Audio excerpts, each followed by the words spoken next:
प्रदेश में अमन चैन रहे और जो प्रदेश में आस्था के प्रति लोगों की भावना है कहीं किसी को ठेस न पहुंचे। सरकार इसी मकसद से जो कार्रवाई की कि भाई जो दुकानें हैं ये हैं, तो सरकार की मंशा साफ है कि अमन चैन रहे, जो लोग उसमें कांवड़ यात्रा में शामिल हों वो सुरक्षित जाएं, कहीं विवाद ना हो। उसका मात्र यही उद्देश्य है और कोई उद्देश्य सरकार का नहीं है। इसको लेकर के सुप्रीम कोर्ट ने मनाही की थी, लेकिन आज जो है उस पर जवाब दाखिल किया है, तो क्या लगता है क्या चीजें पक्ष में रहने वाली हैं? अब देखिए, कोर्ट का फैसला जो आएगा उसको सब लोग मानेंगे, हम लोग भी मानेंगे। मुख्यमंत्री आवास पे लगातार बड़ी बैठक चल रही है, कहना है कि अधिकारियों की मनमानी के चलते बड़ी समस्या आ रही है। इसी क्रम में देखा गया कि कल जो है बड़ी कार्रवाई हुई, पुलिस के बड़े अधिकारियों को सस्पेंड किया गया। नहीं, जो दोषी है सरकार तो कटिबद्ध है, जो दोषी है उसके खिलाफ कार्रवाई बराबर हो रही है, कोई नई बात नहीं है। और जो गलत करेगा उसके खिलाफ कार्रवाई होगी, जो सरकार के संज्ञान में बात आएगी तो उनके खिलाफ कार्रवाई होगी। भारतीय जनता पार्टी के जो विधायक हैं उनका लेकिन रुख अलग है, जैसे कि सीएम ने कहा था कि अगर अधिकारियों के खिलाफ साक्ष्य पेश किए जाएं तो उस पर ही कार्रवाई होगी। वहीं विधायक कह रहे हैं कि हम जनता द्वारा चुने गए प्रतिनिधि हैं, हम ही खुद में साक्ष्य हैं, हमारा कह देना ही एक साक्ष्य है या सबूत है। नहीं, उनका विषय है, उनकी पार्टी का विषय है। और साक्ष्य सबूत का मतलब कि बलिया की घटना को देख लें, इसको साक्ष्य कहते हैं। रंगे हाथ पकड़ना, इसी को न साक्ष्य कहते हैं। सही बात। तो इस तरह की बातें अगर सामने आवे तो सरकार कार्रवाई न करे तब फिर सरकार दोषी है। तो बलिया में जिस तरह से कार्रवाई हुई, एसपी तक को हटाया गया, किस तरह से देखते हैं इस पूरी घटना को? एक कानून व्यवस्था को, जनता को राहत मिले और जो गलत कर रहे हैं उनके खिलाफ कार्रवाई हो रही है और होना भी चाहिए ही। आप शुरुआत से ही बहन कुमारी मायावती जी के समर्थन में बातें कहते रहे हैं।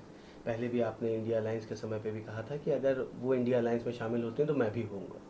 इसी क्रम में मायावती ने आज एक ट्वीट करा, उन्होंने कहा यूपी बीजेपी के एक दलित सांसद द्वारा बीएसपी के जन्मदाता व संस्थापक माननीय काशीराम जी को भारत रत्न की उपाधि देने की मांग करने के बजाय केंद्र में सत्ता में अपनी सरकार से इसे तुरंत दिलवाएं, जिसका बीएसपी भी दिल से स्वागत करेगी, वरना इसकी आड़ में दलितों को गुमराह करना बंद कर दें।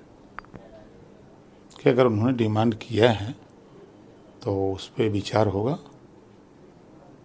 समाज में सामाजिक परिवर्तन और पिछड़े, दलित, सामान्य, अल्पसंख्यक में राजनीतिक चेतना जगाने में माननीय कांशीराम जी का बड़ा योगदान है, सामाजिक परिवर्तन में बड़ा योगदान है।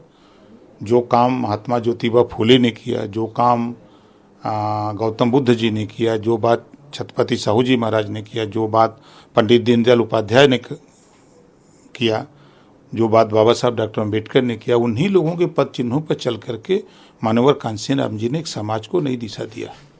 आज कांशीराम जी की ही देन है कि हम भी सामाजिक परिवर्तन में लगे, बदलाव आया और राजनीतिक भी बदलाव आया कि आज तमाम ओम प्रकाश राजभर जैसे लोग सदन में एमएलए और एमपी या मंत्री बन रहे हैं।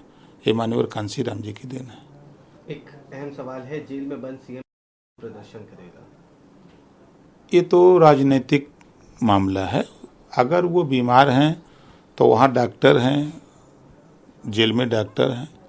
अगर वो डॉक्टर दवा करने से अपने को असहज महसूस करते हैं तो वहाँ तो दिल्ली में बड़े बड़े हॉस्पिटल है और संविधान में बाबा साहब डॉक्टर अम्बेडकर ने व्यवस्था भी दिया है कि उनको अस्पताल से बाहर ले जा करके उनका इलाज कराया जाए। तो उनको एप्लीकेशन दे देना चाहिए जेलर को कि अगर वो मिल करके कि और वो इस बात की है तो उनको देना चाहिए कि इनका इलाज बाहर करावे। जंतर मंतर पर धरना देने से थोड़ा हॉस्पिटल वहाँ बन जाएगा। आखिरी सवाल रहेगा, आज किस तरह की स्थिति रहने वाली है? सामान्य स्थिति है। वो तो न्यायालय स्वतंत्र है, जो भी मामले न्यायालय में जाएंगे तो नोटिस जारी होगी, जिसको नोटिस जारी होती है वो उसको हाजिर होता है, तो उसी में वो जा रहे हैं। तो कौन नई बात कर रहे हैं? ये तो प्रक्रिया है, कोर्ट की प्रक्रिया है। संविधान जो बाबा साहब डॉक्टर अम्बेडकर ने दिया है, उस लिखा है, उस संविधान में जो व्यवस्था है उस व्यवस्था के तहत सब हो रहा है। कोई नई बात तो हो नहीं रही है। कांग्रेसी कह रहे हैं कि फर्जी फंसाया जा रहा है राहुल गांधी को। इससे पहले भी ईडी में भी उनको पकड़ा गया, ईडी में भी उनसे पूछताछ की गई, उनके खिलाफ फर्जी मुकदमे लिखाए जाए, कहीं ना कहीं दबाने का प्रयास किया जा रहा है, लेकिन वो दबने वाले नहीं है।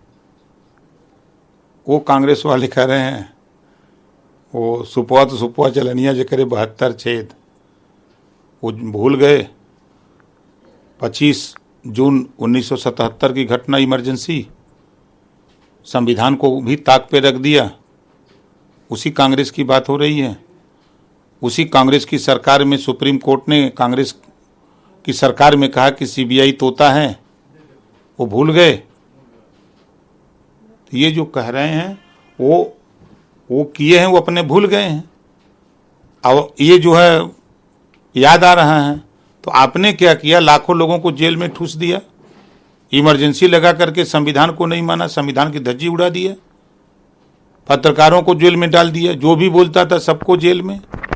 तो ये इनका बयान हमारे हिसाब से सिर्फ राजनीतिक बयान है और न्यायालय अपना काम कर रहा है, सरकार अपना काम कर रही है। एक सवाल और रहेगा सर, अधिकारियों ने ये बात कही कि उत्तर प्रदेश की तरह ही सभी जगहों पे, सभी राज्यों में भारतीय जनता पार्टी में इस तरह की बात चल रही है, लेकिन खासतौर पे उत्तर प्रदेश में डिप्टी सीएम और सीएम के बीच जो है वो कहीं ना कहीं टकराव देखने को मिल रही है। कहा जा रहा है कि अलग अलग तरह से लोग अपने अपने लोगों से मुलाकात कर रहे हैं, और आप पर भी और निषाद जी पर भी ये कहा जा रहा है कि आप लोगों ने भी केशव जी से मुलाकात की।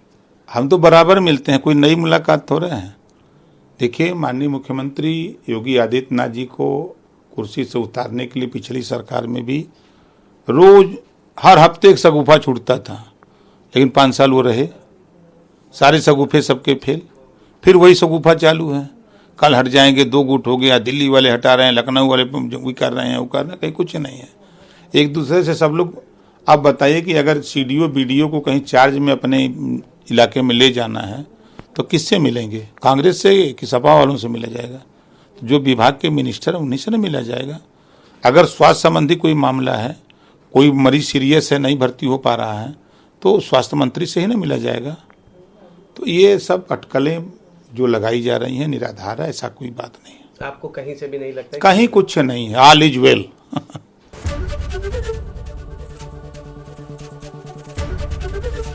एबीपी गंगा, खबर आपकी, जुबान आपकी।